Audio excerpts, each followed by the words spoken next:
Woman of Inspiration Awards, and this is the Woman of Inspiration podcast, where we speak with women who are inspiring others and making an impact locally, nationally, and globally. These are fearless leaders who are paving the road less traveled and inspiring others to dream big. So today with me is a very special guest. We have Phoebe Wasfy, who is the principal at the Philopateer Christian College. Did I get that right, Phoebe? You did, Monica. Thank you. Awesome. Now let's go back to the name. I know in the green room we had a couple conversations about the Philopateer, and I said that is a namesake college. So maybe tell us a little bit about the namesake, and then we'll jump into our interview. Sure. So Philopateer is a saint in the Coptic Church. He is of Italian origin, and he was known for his bravery, and he actually won many battles. But when he was asked to leave the faith, he refused, and he lost his life. But we gained a great hero of faith. So that's the name.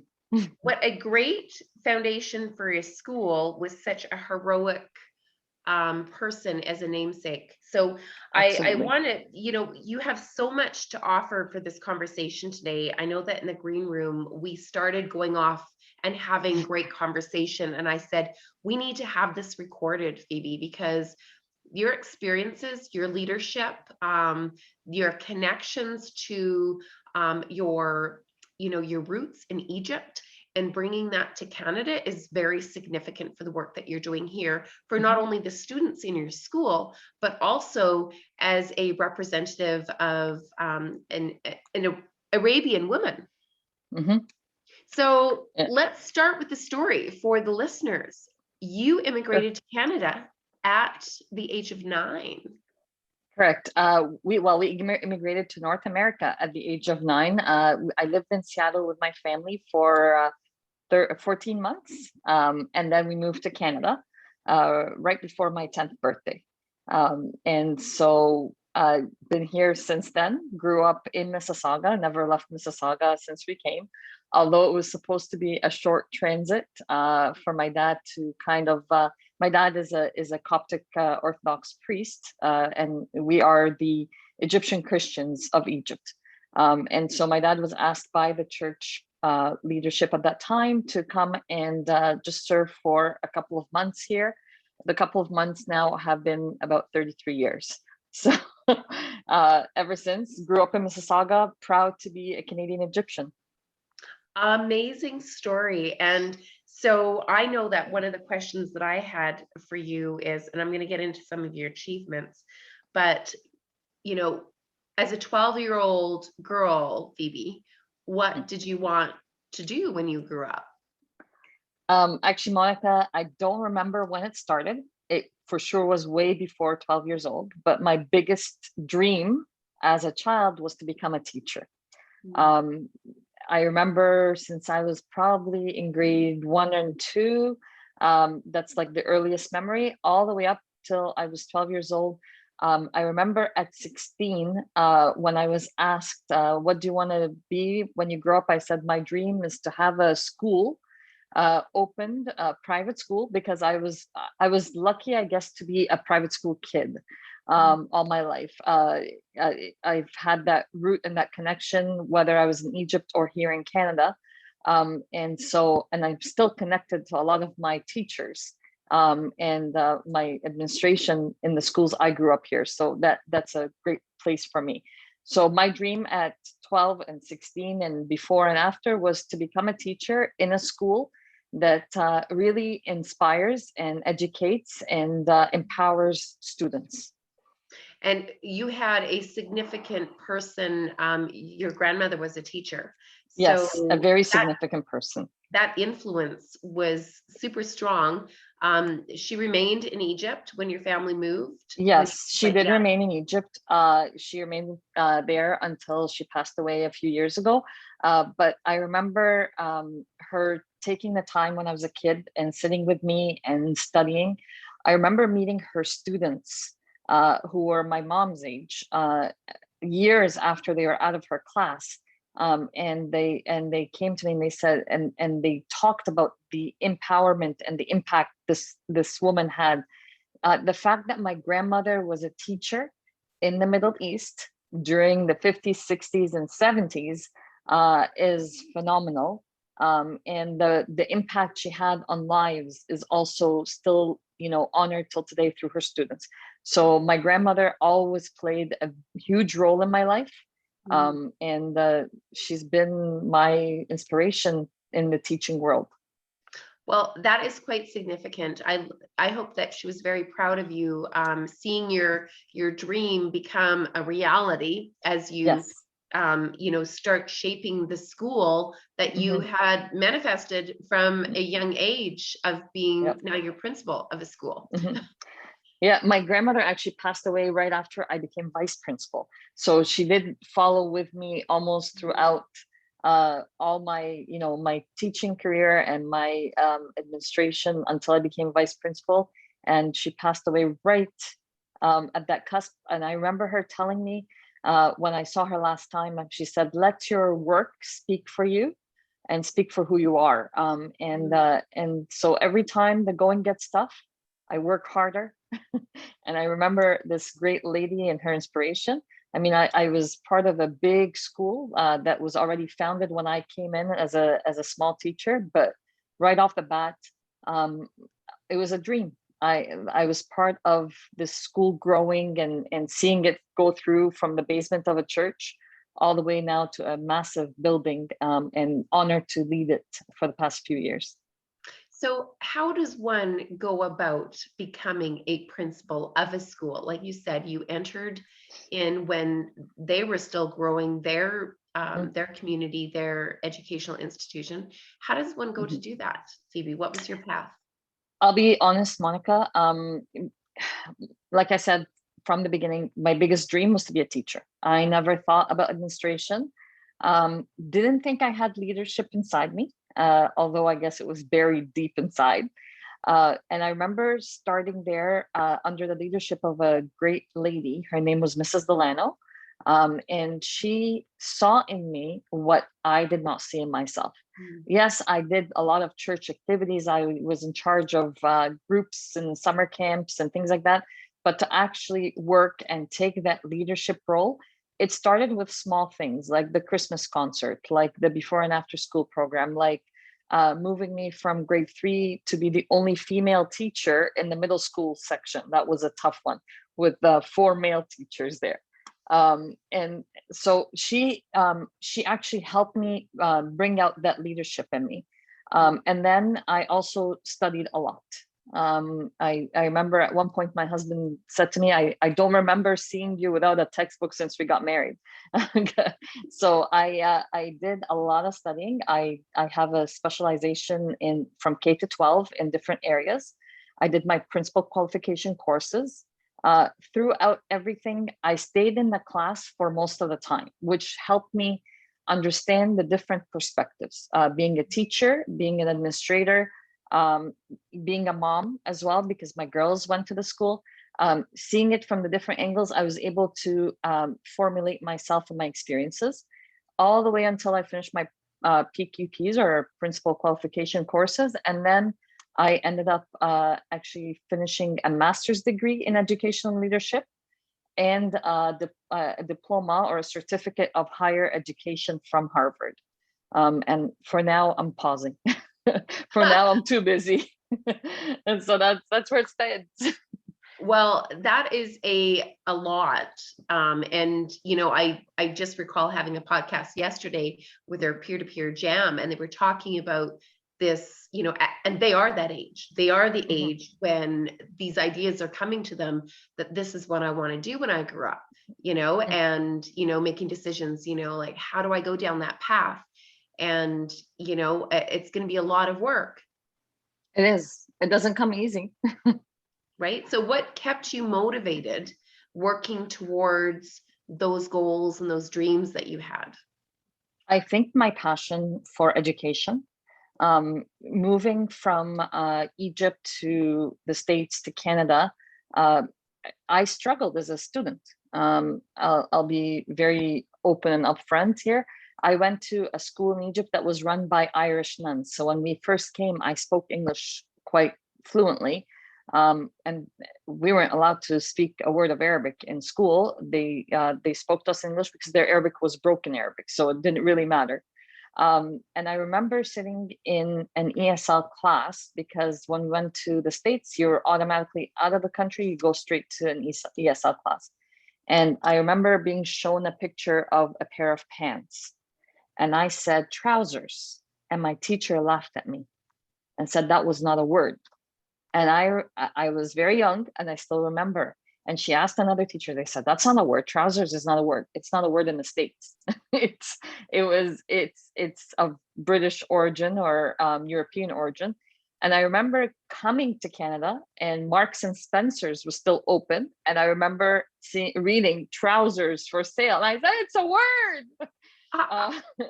Yeah, I know trousers. I was to say hands up. I think I know trousers. So yeah, you can still Google trousers and they come up and as it comes pants. up pants. So that passion of making a difference and empowering my students, finding the best in every student. On my senior graduation days, on our school's graduation days, I find something positive to say about every one of my students. They could have been driving me nuts. They could have done a lot of things that, should have not been done.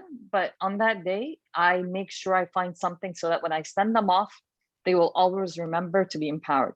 So that feeling, that passion, the feeling that I wanted to make a difference, I wanted to be someone who impacts and empowers lives, kept me going, although things were not easy. I am part of the community that owns and runs the school. And being who I am, my husband is also a priest in the church. My father is a priest. We're quite a huge community. We're about 4,000 families. I never wanted someone to say, you got there because of who you are. I wanted people to say, you got there because you worked hard. And that helps me with my kids at home, with my kids at school. And I call them my kids at school. Well, you have a lot of kids. How many kids do you have at home? How many kids do you have at home? 2 girls at home. And in school, how many do you have? Close to 350 right now. Oh my goodness. Okay, so let's with go back more to coming. Well, more coming after this interview, and they hear what great leadership there is. Yes, for sure. And more. I'd love more. We'll talk about the more and how you actually have opened up the door for more. But let's go back to your girls. Tell us about your girls. How you have 2 girls. How old are they? 2 girls. I have a 20-year-old. She's yes, I do. I say they're my husband's kids because I don't have gray hair. So I have a 20-year-old. She's studying pharmacy at the University of Waterloo. An alumni of Philopateer Christian College, and she actually got into the CAP program, which only accepts about 24 to 30 students a year worldwide. It's the conditional acceptance to pharmacy, and so she's a smart cookie, and very proud of her. And my younger one is in grade 11. She's 16. And I think she's going to be following in her uncle's footsteps of becoming a lawyer. Looking into studying business. She actually has her own business at the age of 16. She makes personalized mugs and blankets and gifts in general. And she's very, very smart when it comes to those things, and excited about both girls and how they are becoming amazing young ladies. Well, that is super exciting. And I bet they were really excited and proud to see you as a Woman of Inspiration nominee. How did that impact them? I think, well, my older daughter says, now I have to fill a bigger shoe and follow bigger footprints. And I said, you know what, you gotta work hard and make best of everything that you have. The younger one is a typical 16-year-old, so I got the smile, and I know she sneaks in and looks at things. To them, I think they look and they watch from far. I know I'm empowering them through these opportunities that I believe God is really sending me, because without him and without my faith, I don't know if I'll be where I am today. That's for sure. Well, I think that leads greatly into my next question for you is about your support system, because, carving your path, living your dreams, staying consistent, day after day after day, even through the rough times, you have to have a support system. So talk to us about your support system. I think I have an amazing husband who believes in me. And I always say this, he believes in me even when I don't believe in myself. Uh, this past year and a half have been very rocky with COVID and everything else that's been happening. And as we will talk throughout this interview, I'm sure you can share my crazy ideas that got me going. But when the doors were shutting or things were getting tough, he would tell me, "You're a leader, figure out another way. You need to go on." And every time that is said to me, it's an inspiration and motivation, and a great best friend and great supporter, and understanding when I'm stressed and when I'm tired and when I'm, my life is consumed with the school. That really helps. My parents have been awesome, great fans, always very impressed. My parents-in-law, they brag all the time about the daughter-in-law that's there, and they're always excited for me, always supporting me, and a great community of teachers who they're my colleagues, my friends, and at the end of the day, I work with them, not on top of them. So I would not be able to move forward with my dreams if I don't have that group of teachers who believe in my dreams, who are empowered by my crazy ideas, and they just jump on board and let's make this school get bigger and bigger. Let's empower more students. So great group of staff, and I'm really blessed. Well, I love your support, hers in your world. I know that's a big one for us to talk about as well, For is sure. to really amplify the voice of our male allies that are, not just champions at home, but in our networks, in our workplaces as well. It's consistent all the way through.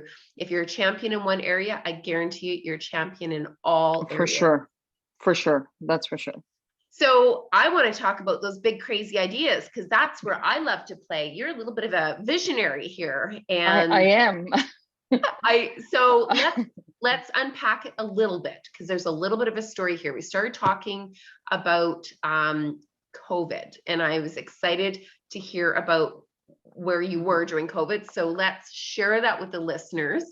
I know that was like everybody, when these great big life-changing moments happen in history, everybody say, where were you during COVID? So where were you during COVID when the news hit, Phoebe? I was halfway around the world, Monica. In fact, every year during March break, we do a mission trip or a humanitarian trip. We've gone to Bolivia, we've gone to Brazil, we've gone to Ethiopia, we've gone to Egypt. So we go to different places. And this year, not this 2020, March 2020 was our Egypt trip. Egypt trip is done every other year. And it was Wednesday when the world stopped and called it a pandemic. And we were in the middle of Cairo when the announcement was made.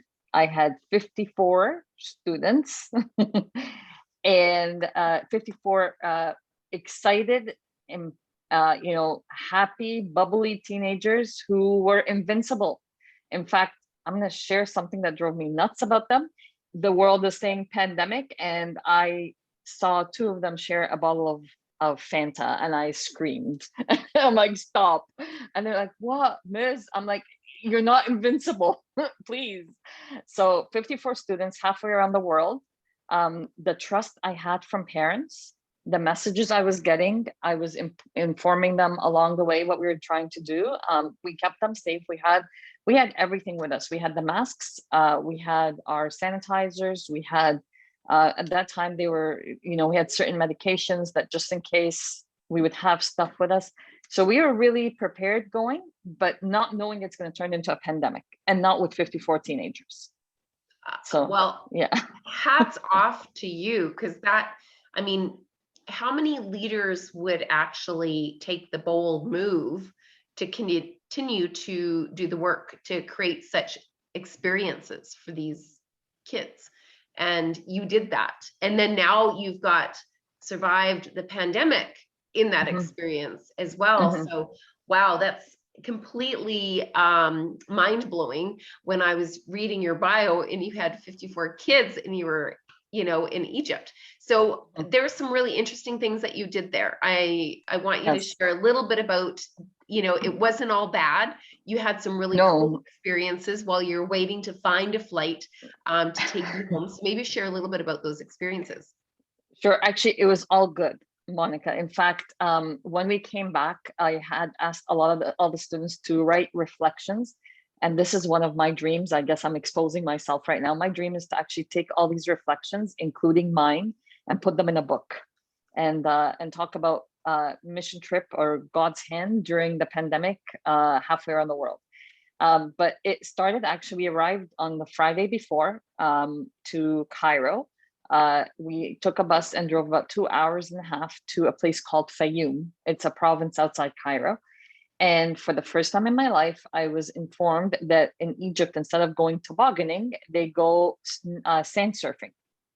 And that's where I said pause. Sand surfing. We have snow. They have sand. So please do tell. So we were actually really honored to have the Minister of Immigration, the Egyptian Minister of Immigration, and she's someone that really plays an inspiration role for me, Her Excellency Minister Nabila Makram. So Minister Nabila was waiting for us in Fayoum. And you have to understand, in Egypt, dynamics of a minister, you're talking like extra security, you're talking, they don't go down there. They're not the common guy next door who is voted into the position. They're actually appointed. So for her to actually pull on her jeans and her boots and be there with the kids and taking pictures and pushing them down the sand and showing them the beauty of nature in this country. So it's like a toboggan experience. You're sitting on a board and you're pushed down a sand hill. And I actually did it. And I'm not a sports person. I was praying my back doesn't go out on me on the first day. The best part was not just falling down and rolling over with the kids in the snow, in the sand, but there was an oasis. There was a beautiful waterfall in the middle of the desert with plants growing on the rocks. And I'm thinking, this is phenomenal. And by the way, Monica, it was on International Women's Day that we arrived. And one of the things Minister Nabila did is she called all the girls together and said, we'll take a picture because this is an International Women's Day. You guys are the future, and women can do a lot when they believe in themselves. And that was another empowering moment for them. So sand surfing exists. It's gorgeous. It's fun. Just take a lot of Robaxacet and you'll be fine after. You'll live. If I did it, anyone can. Well, so that was our first experience there. Well, I am super excited. What lucky kids to have that experience and for you to bring that culture with you to Canada and then have them experience that. Now, these are all kids that they might be, are they all Egyptian? Some of them, no, we had a mix, but even if they are of Egyptian origin, majority of them were born in Canada. We had a couple that this was their first time ever in Egypt. So that was amazing. And when we go on those trips, like I mentioned to you in the green room, it's a mix. So there's that fun part. We've discovered things that we go to the pyramids, we ride the camels, all the Egyptian things to do. The sand surfing now is going to be one of the things we'll always do. But then we also do two things. We do humanitarian part, which is a big part of our trip. And that we go visit orphanages and we visit hospitals. Two special hospitals that we visit there. There's a cancer hospital. It's called 57357. And that hospital is all free, 100% free, and it treats kids with cancer. And this year, this past trip, they actually met about 6 or 7 young people their age. One of them was there and they were having a surgery in 2 days, and one of them just came out of surgery. And those kids were standing there and singing and talking and speaking about, how they're looking forward to having a better chance at life and fighting. So that was a life-changing experience. We went to a children's hospital for heart patients, also fully standing on donations there. And this hospital, actually, the first room we went into, there was about a 10-month-old baby, and he was there for heart surgery, and his name was Philopateer. And I thought, that's the school's name. I'm taking him with me as a mascot. So that was another experience. When I'm telling you it was the faith thing, something's come along the way. So we have that, and that's a big part of our trip. Actually, that's a part of the trip that they enjoy the most, and they see how people are so thankful and can be empowered through the most difficult times, and they live it. You could say it to them. We're so blessed in Canada. We have so much that we take for granted, but when you go and you see this, and you know that these kids their age, they have cancer, and they're strong, and they're talking, and they're giving their testimonies, and they're athletes, and they're trying their best to cope and survive, they realize that they have everything here, and they need to thank God for it. Well, I have to say that you are such an inspiring leader, that, being able to share these experiences, and you can hear the passion coming from you, Phoebe. And so, it's really remarkable, your leadership, how you've transformed into this role as a principal and really helping move the school to a whole new level. And I want to talk about that next. You had an idea. So we talked about the COVID. You brought the kids back home safely. Every single one of them. We didn't leave anyone behind. And you didn't take little Philopateer with you, thank goodness. No, I left him there for his mom. Yeah, he was really cute, but I have a picture with him, so I'm good with that. So now coming back, thank God for teachers. Thank you for teachers. There is I don't know what we would do without our teachers right now, and especially navigating through COVID. So how did you transition your school through the pandemic? And let's talk about that big vision that you had, because I think that's really special. So Monica, we got the news that it's a pandemic. It was Wednesday. On the spot, I sent out a letter to all my parents that we are following instructions, that we will not reopen when we were supposed to, and instructions will follow. I arrived back and immediately had a staff meeting. And I said to them, I don't know what the Ministry of Education is going to say, but I know what I have to say. We have students that have a future that are in our hands, and we have to make sure that we do everything we can to empower them, to educate them properly, to give them all the chances that they need. Some of these students are going to go to a higher grade, but I had 54 students going off to universities. So I will not drop the ball on these kids. So I understand that there were decisions made by the government that says, the grades that they got before March break. I said, we're going to keep going. I'm going to do everything to keep going. So we kept going. First day back, everyone was online. Everyone was teaching from kindergarten all the way to grade 12. The kids were shocked. And then the next thing came every 2 years, because we are a private inspected school. We were scheduled for our regular inspection. So I received an email given the option. Do you want the inspection now? It's going to be virtual, or do you want to wait? I said, no, I want it now. And I don't know why I said I want it now.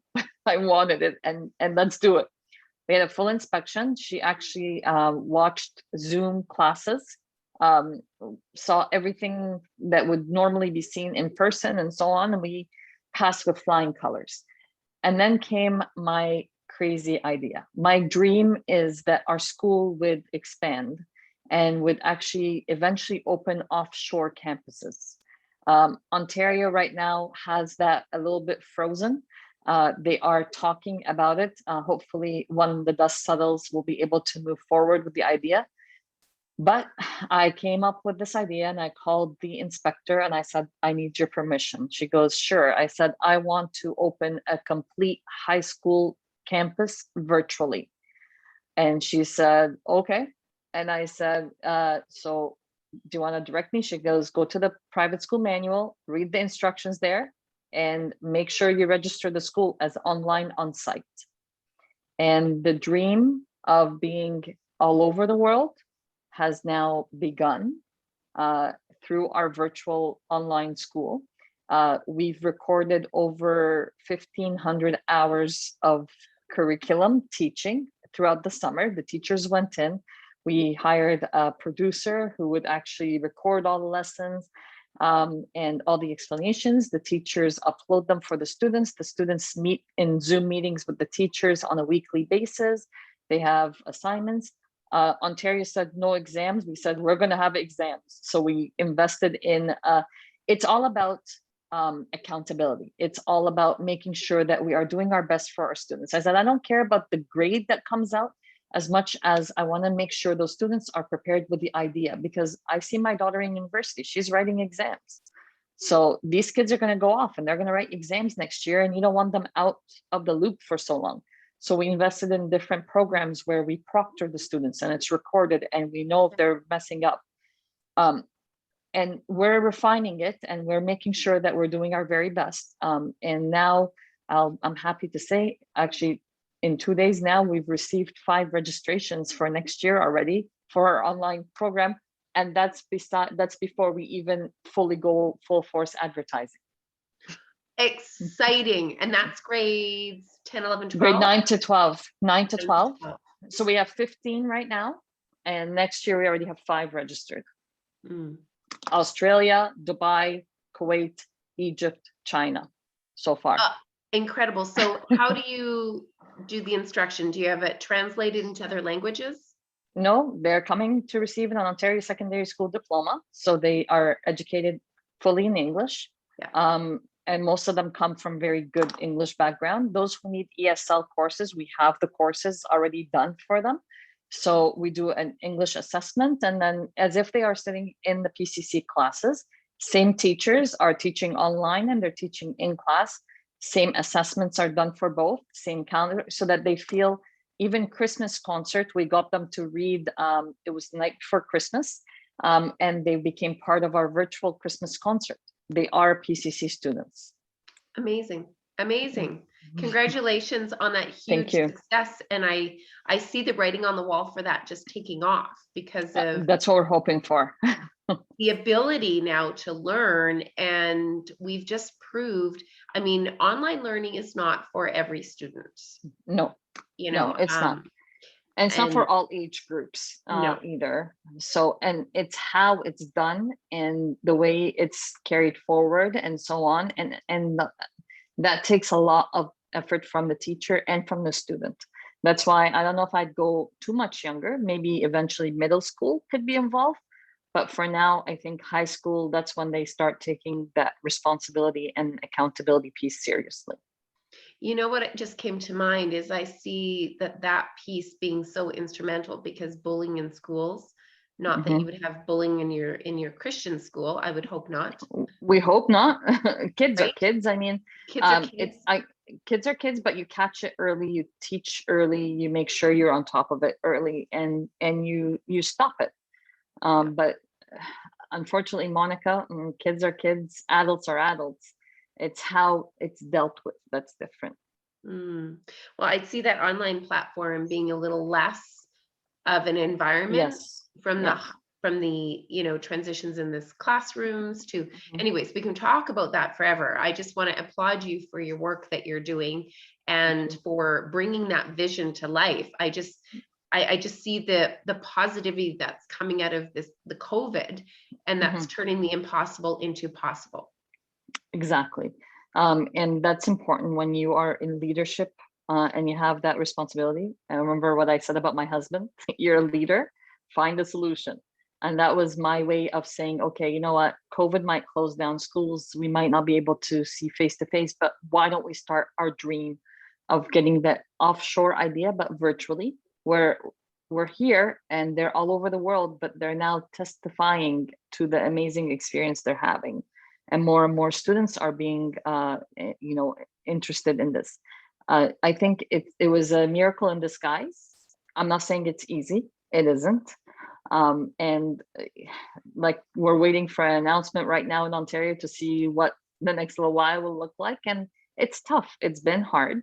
But at the beginning, we spoke about my team, and that team that dreams with me, that believes in my dreams, even when they are the craziest dreams. I think I'm really blessed with them. Well, I can assure you that they are blessed with your leadership. And we talked a little bit in the green room as well. This is the Woman of Inspiration podcast. So I would love to know who your women of inspiration are. And before we get into that, you had a really beautiful definition of a woman of inspiration. Do you recall what you wrote? I actually have it here because I knew I was going to forget. Fire it off because it's great. So it says here, she is clothed with strength and dignity, and she laughs without fear of the future. She speaks her wise words. Her words are wise. She gives with instructions and kindness. Proverbs 31, verses 25 and 26. And that verse means a lot. Laughing without fear of the future. Strength and dignity, how a woman believes and stands up for what she believes in. Speaking out with wisdom, and gives instruction always with kindness, the kindness of a woman's heart. I think that makes us really special leaders. So that verse really meant a lot to me. Well, I love that verse. I think the Proverbs, I am going to put that as a quote and quote that out. Go ahead. That is very powerful. And I do agree. It's about the actions and the wise words, but also the kindness. And that's so consistent through all of the leaders that are inspiring others, is that servant leadership. Mm-hmm. Excellent. That's my type. I love that type. Well, and so do I. And so I want to now ask you, who are those women of inspiration that inspire you? I'm going to talk about two women in leadership that inspire me. One of them we spoke at length about in the green room. She's a Canadian hero. She's a Canadian leader and an inspiration to everyone. And that is Hurricane Hazel, or Hazel McCallion. I am one lucky kid to have grown up in the city of Mississauga. And I actually shared with you on LinkedIn today that on her 100th birthday, we managed to have a surprise drive-through birthday for her. Which didn't turn out to be a full drive-through because she called the kids over, and she took pictures with them, and she is one lady that knows how to stand up for what's right. She's this definition: strength and dignity. At 100 years old, she's exactly the way she was when I met her 33 years ago. Still strong, still able to make very discerning decisions, still leading, still giving empowerment. In fact, on her birthday, Doug Ford came over all the way to celebrate her, and many leaders in the community. But we're happy to say that Philopateer was one of the coolest highlights for her, because she kept on speaking about it with all the news venues that day, all the interviews she had. Oh, the school that belongs to the Coptic Church, they came over and they celebrated my birthday. She was so excited to see kids, and the kids are so impressed with her. It doesn't matter how old you are. So this is one of my role models, or women of inspiration. And the other one, actually, she is from Egypt. And we spoke about her a little bit. Her name is Her Excellency Minister Nabila Makram. She is one of 8 female leaders or ministers in the Egyptian cabinet, which is quite a number now, after not having women or having very few. So she's in charge of the file of immigration and expats. So she's basically our voice in Egypt. And this lady has been a real inspiration to me. I'm honored to call her a personal friend and inspiration. She stands up for what's right. She's very hands-on. She's a WhatsApp message away. And like I mentioned earlier, ministers in Egypt are appointed, and they're not elected to office. And being appointed, there's a different expectation. And this lady, not only is she one of very few women, but she's also the only Christian on the cabinet. And yet she uses that as an empowerment and inspiration for her. And she's so well respected by the president and by everyone on the ministry in different levels. When COVID hit, she was on WhatsApp groups with us. She was telling us when someone was stuck here, they sent me a message. There was a girl that was coming from Calgary and she was in university there, and the dorms closed and she was trying to get home and she was stuck, and I was on the phone with the minister and with her office trying to help her out. So this is really another servant heart, a woman of inspiration. I admire her, and I'm proud to have someone like that in the cabinet in Egypt, speaking up for women. And the last initiative, actually, I'm happy to be part of. It's a direct translation, but she called it "An Egyptian Woman is Equal to 100 Men." And it's empowering women of Egypt everywhere to speak openly about things that are happening, to stand up for different rights, to talk and to be involved in NGOs and helping build, like I said, the infrastructure of the country, to reach out to serve in any way, shape, or form. So I'm honored to be part of this initiative with her. And she's also another source of inspiration. Well, she sounds like a woman that I need to know as well. To see how we can help, to see how we can help, fuel that vision. The world is becoming quite small.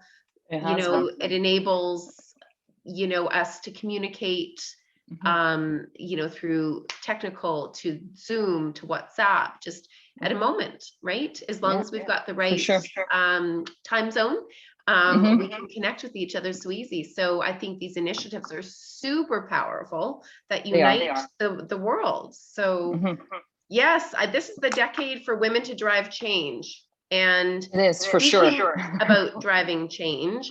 You're also one of our 100 Women of Inspiration book contributors.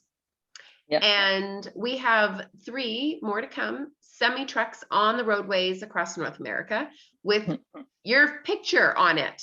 I know, I never knew. How does that feel that you are to be seen? The goal was for us to really drive change, put women out front and center from diverse industries, leaders, front and center. How does that feel? It's great. It's embarrassing. I don't like seeing myself, but I'll tell you, I'll be honest with you. I said, when people will see, they will ask who I am. And like I always say, I am my school. Like, I'm Philopateer. I am the voice of my students. I am the the person behind a lot of times, trying to motivate them and so on. So I want everyone to know about my school. It's not my personal business, it's on my own, but I am honored to be leading such a great school. And so it's been funny. My girls are looking for the pictures and circling me on the truck whenever you post something up. We're playing Finding Mommy, Not Finding Waldo. So, but I think it was a great idea. And I actually spoke about it in in a TV interview, because I was actually chosen as one of the Egyptian women that are making a difference during International Women's Day. And one of the newspapers interviewed me, and then they interviewed me on TV, and I mentioned that I'm nominated for the award, and that I'm also featured in the book and on a truck. And, I don't know how that's going to be taken, but it's on a truck. My face is on a truck, but my face hopefully will bring people to know about the school more, and know what we're doing, and that's empowering the second and third and fourth and fifth generations to come, to make a real difference in the world, because I always say we're changing the world one student at a time. That is so powerful. And, part of the the rewards, the award and recognition piece is really how it's making it, it's changing the way we think about putting women to the spotlight. We're putting women into the spotlight to enable, just like you said, so that you can be the voice for others to follow and to share the good work that you're doing so others know about it. And that's probably one of the biggest barriers, is there's so many women doing incredible things, but we just don't know their stories. So that's why I'm so passionate about doing what I'm doing. And I couldn't think of it. Like, I'm just like you. I like those great, big, crazy ideas, and I love bringing them to life. And the roadshow is one of them. So we look forward to the roadshow in September, having you a part of the book. And I'm super, super excited about this journey with you. I see so many wonderful things, and I know we'll have more conversations. But if our viewers, our listeners wanted to learn more about your college, your Philopateer college, now online, how would they gain information about that? So we have our website, pccnet.ca. It's very easy. So Philopateer Christian College, pccnet.ca. We're also on Facebook and very active on Facebook. And we have Instagram as well. So feel free to look up our school. And we are a school that's really believing in our students. In fact, Monica, one of the things I want to thank you for is part of the nomination package was to get reference letters. And I reached out to some of my former students, and I did not realize that I've done so much without even knowing. And that's one thing, as women, I think we do things and we just don't think we're doing anything extra. But one of them, actually, who's in med school right now, said that it was a conversation I had with him when he did something, and we were talking back and forth, and he said, I was supposed to be in trouble, but instead of being in trouble, she was conversing with me. And it was that conversation that made him realize he wants to go med school. And he went into med school. He's now studying at University of Toronto med school. So it is amazing. It's times like these where my tears start flowing down, and I'm like, you know what, you guys changed my life. I didn't know I was doing that much change for you. But pccnet.ca, or on Facebook, Philopateer Christian College, with our logo on it. Feel free to visit anytime. And if you have any questions, you could private message us on Facebook, or you could message us through our website, and we will get back to you. It is a school where we are actually empowering students to be the best they can. Love it. And I also want to say that LinkedIn's a great platform as well. And I know that you're active on LinkedIn. To maybe just mention. That's personal. Yeah. Oh, is that a personal one? Okay. That's my personal, but please go ahead. That's fine. If there's a woman that reaches out to you that resonates with your story, please. Phoebe Wasfy on LinkedIn, and maybe put in the message that you heard the podcast, the Woman of Inspiration podcast this afternoon. Sure. So we've got so much celebrating to do, Phoebe. Thank you so much for your time, for your sharing your story so authentically, your enthusiasm and your passion. It's easy to see why you were nominated as a Woman of Inspiration this year. You are certainly changing lives and such a role model for other women. You inspire me, Phoebe. Thank you, Monica. Thank you. Thank you so much. It was my pleasure being with you today. And looking forward to the roadshow in September. Yes, for sure. Hopefully no masks by then. and the book coming out in September, which is super exciting. Yes, I'm excited about that. Thank you again, Phoebe. Have a great day, Monica. And keep inspiring, keep lifting those around you, and dreaming big. I know that word means a lot to you, so dream big. Thank you. Thank you, Monica.